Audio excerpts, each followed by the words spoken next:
Hey everybody, welcome back to another episode of Bad Gas Productions, Rise of the Phoenix. Today we're going to cover pulling on the front subframe. We're going to disassemble it, upper lower control arms, springs, steering components. We're going to do repairs on sections of the frame. We're going to do some mods. So if you like what you see, don't forget hit the like, please subscribe, and ring that notification bell, because we want you to get the latest and greatest updates on the episodes. And most importantly of all, please leave comments on what you want to see, what you like, what you don't like. We're doing this for you, so please tell us. And don't forget to stick around to the end. We've got a winner for a little bit of swag. So thanks for watching.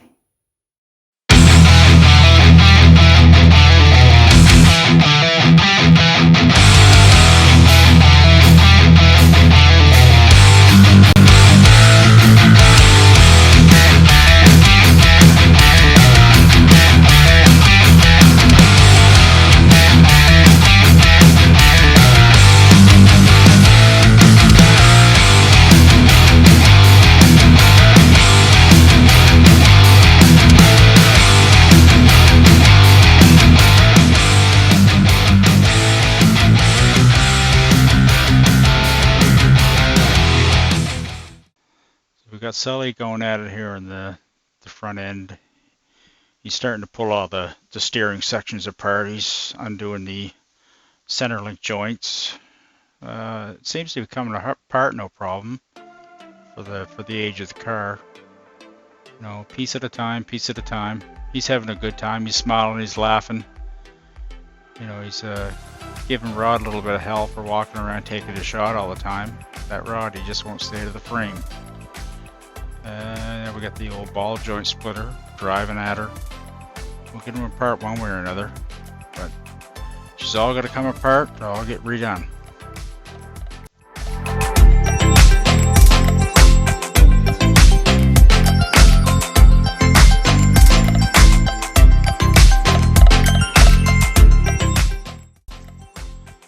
Yeah, so here's what it's like in the shop when everybody's working and the grinders are going and hammers are banging.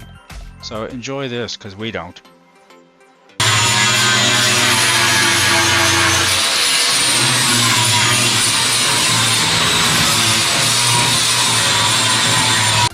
Alright, that's enough of that. Let's get back to some regular audio. Here's Sully on his knees again. It's a regular sighting at the shop. Dropping the sway bar and the end links, busting them rubbers apart that look like they've been on there for 100 years. But it's coming off pretty easy for, you know, being as bad as it is.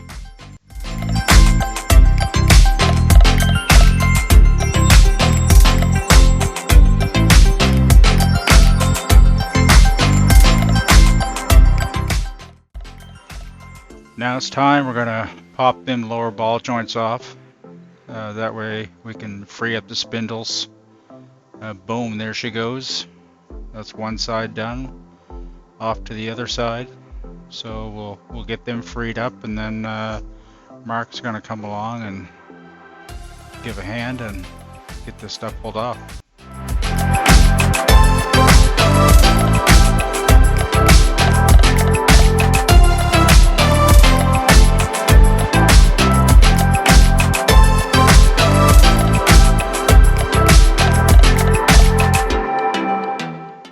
So we got a little disassembly work still here on this front subframe section. So Mark's got the big guns out now, and he's going to bang out the bolts, and let's pull those upper control arms off. Some of the last components to come off here before we start cleaning this stuff up.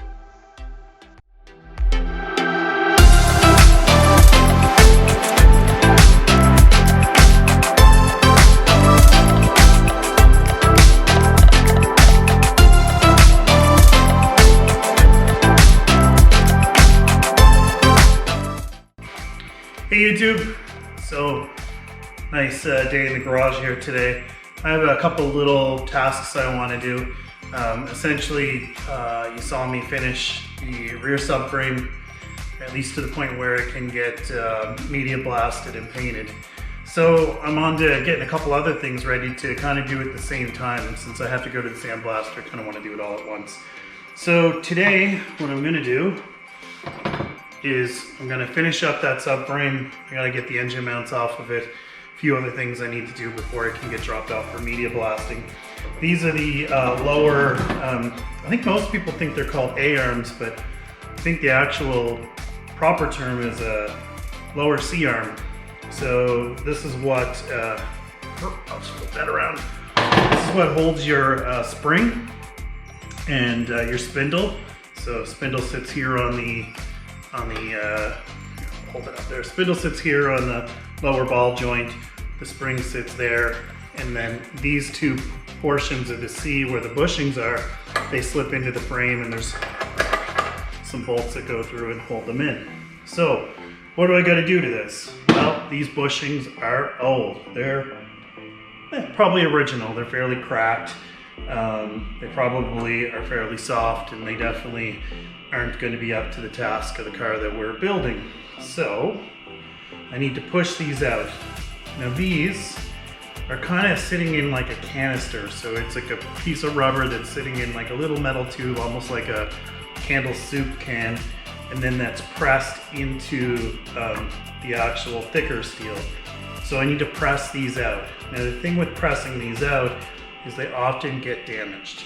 So what I want to do is I'm going to take some scrap steel and I'm going to make a spacer that I can just sit in here. Actually, I'll spin it right around. So I'm going to sit it in here while we're using the press so that that space is taken up and the arm itself doesn't get really distorted. Yeah, so basically push them out. I'll get the media blasted. I'll insert the new ones and then paint it all. So it'll be nice and shiny new. And I think one other trick thing we're going to do is a little bit of welding on this in a few key places just to strengthen it up a little bit over OEM. We decided to keep these. We're not going to replace these. We are replacing the upper arms with the tubular ones. We'll talk about that in a different video and why we decided to do that. But long and short, we're keeping these ones. So a little bit of work to do here. It's a Sunday afternoon. Not too busy around the homestead, so we'll do that. And I have a couple other random things that we're going to do. And I think Jay's going to drop by and lend a hand here in a little bit. So without further ado, I'm going to jump into that. I'll show you as we go along the way.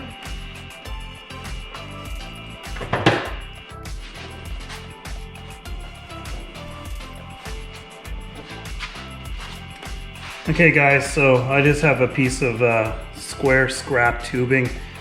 You know, honestly, a piece of angle iron, so in the shape of an L would be better, but I don't have any. This is just a piece I've used for playing with welding at some point in my life. So I'm just gonna basically make it into angle iron, and then I'm gonna cut it to length, and it should just drop right in.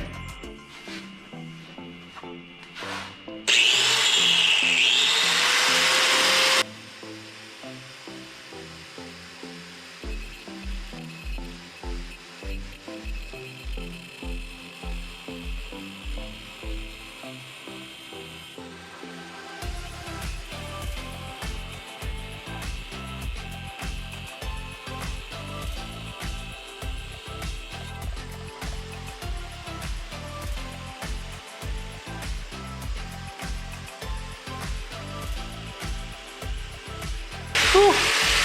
Caught myself on fire! What?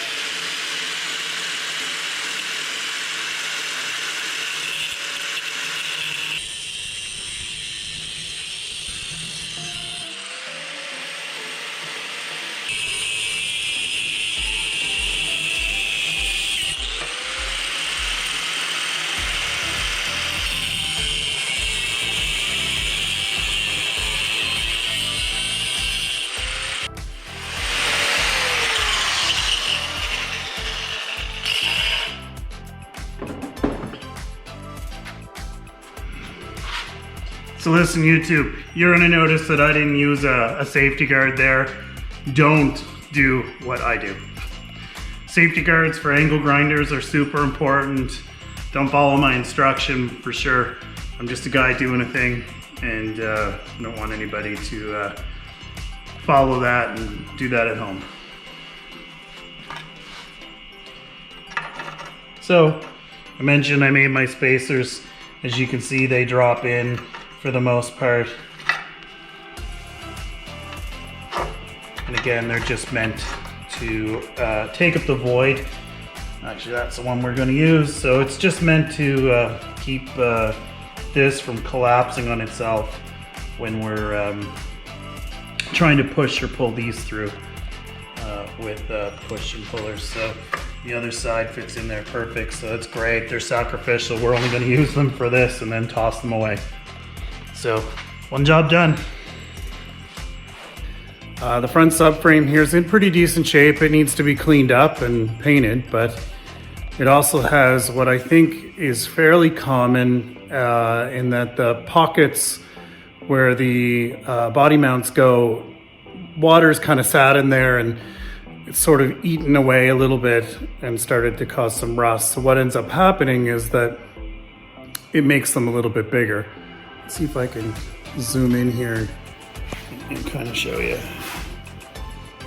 So see here, this one's not so bad, but when we get up here, so when you look at this one, you can see it's pretty bad. It's thin and it's got a massive size hole in it. So if you put the body bushing in there, it's just going to slop around. And it really means that the frame itself is going to move around and it's just not really going to be safe. So UMI makes a product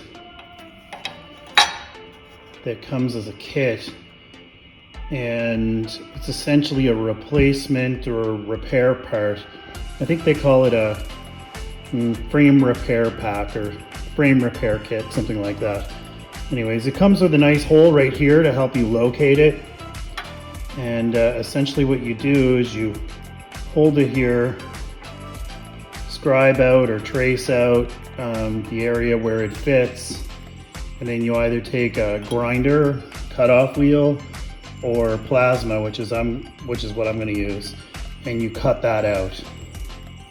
Once you cut it out, you want this to be able to fit into it. So you clean all of this up as best as you can, and then I'll use some magnets to hold this in place, but I want this to fit flush, and I'll weld it all the way around on both sides.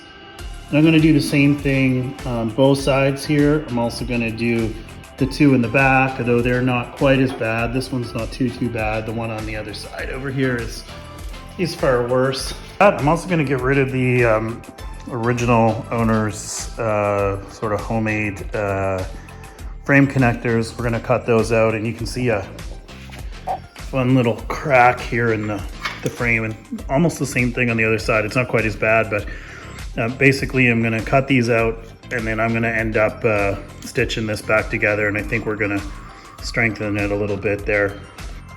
The frame connectors we're going to use are going to be different than that.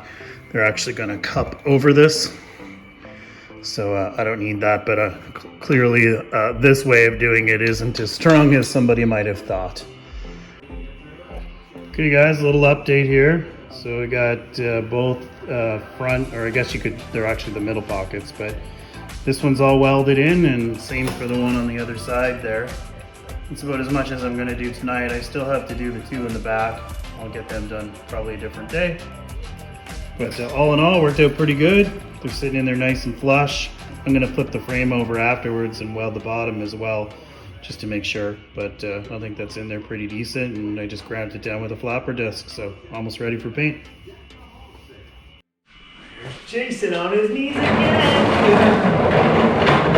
Nice. Hey YouTube! So, What's up, guys? like I was saying earlier, we're doing random things today, and Jay showed up. Yay! So it's just kind of finishing things off here with this subframe. The two engine mounts that Jay just fondled, we got to take them off. Kind of a two-person thing. For whatever reason, the nuts aren't captured on the bottom. I don't know if that's. Do you think that's by design? They aren't, because you could get this car with big block, you could get this car with 4-cylinder, you could get this car 6-cylinder, and that's why there are several holes. That's why there's all those extra holes. to put these wherever you wanted to. All right, so for this one, do you think we should make a capture nut on the back, like on a separate piece of metal?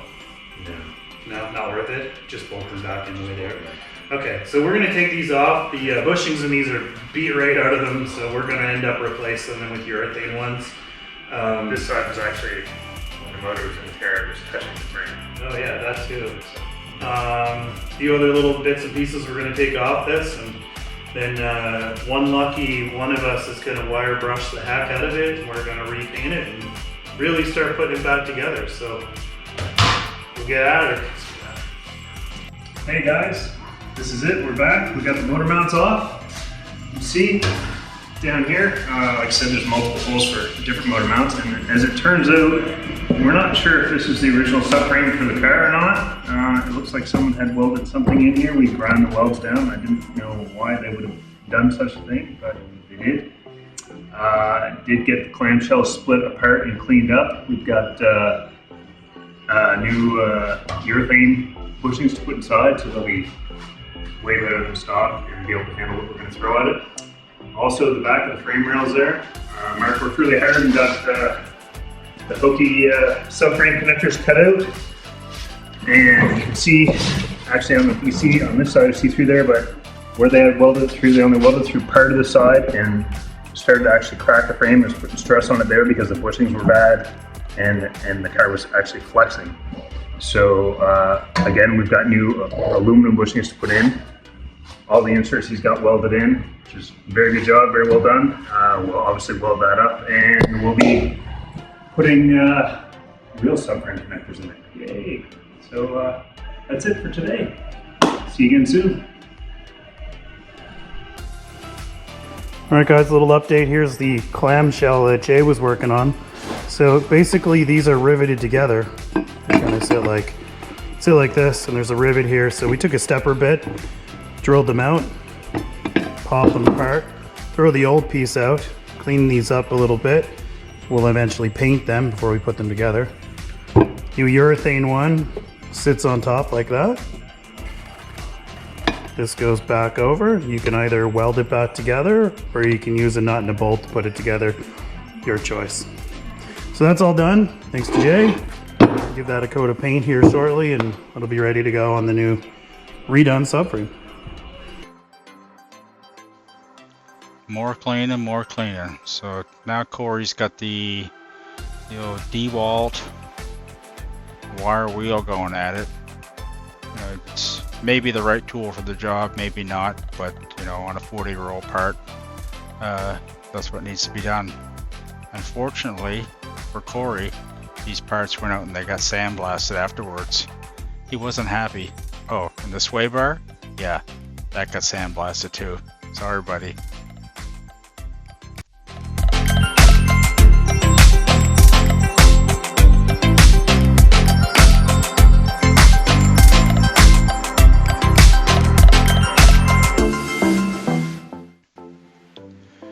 Here's Sully. We're working on the front rotors. Unfortunately for him, this is another job that we wasted a bunch of time on. Once we got them all apart, we realized the bearings were toast, and even worse, we had the rotors turned and these ended up being too thin, so we ended up replacing them with new rotors. You'll see that in a later video. Look how we pull this cotter pin and castle nut off here, and you take it off by hand, so that's kind of telling you where these, how the condition they were in.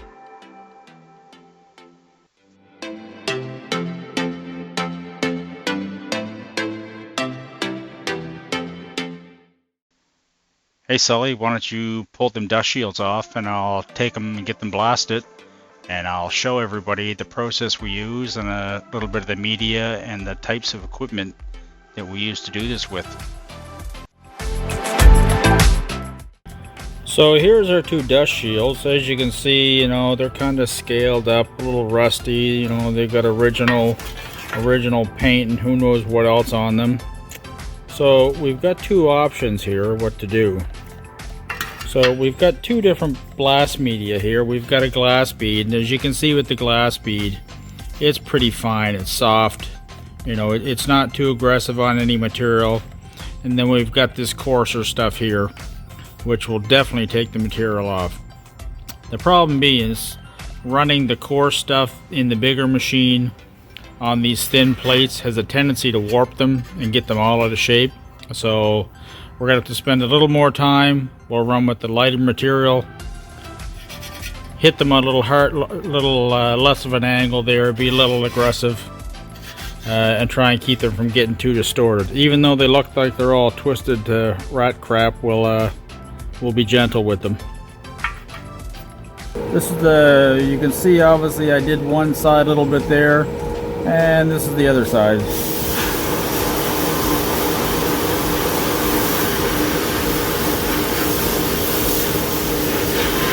So we're going pretty light. We don't want to warp the material.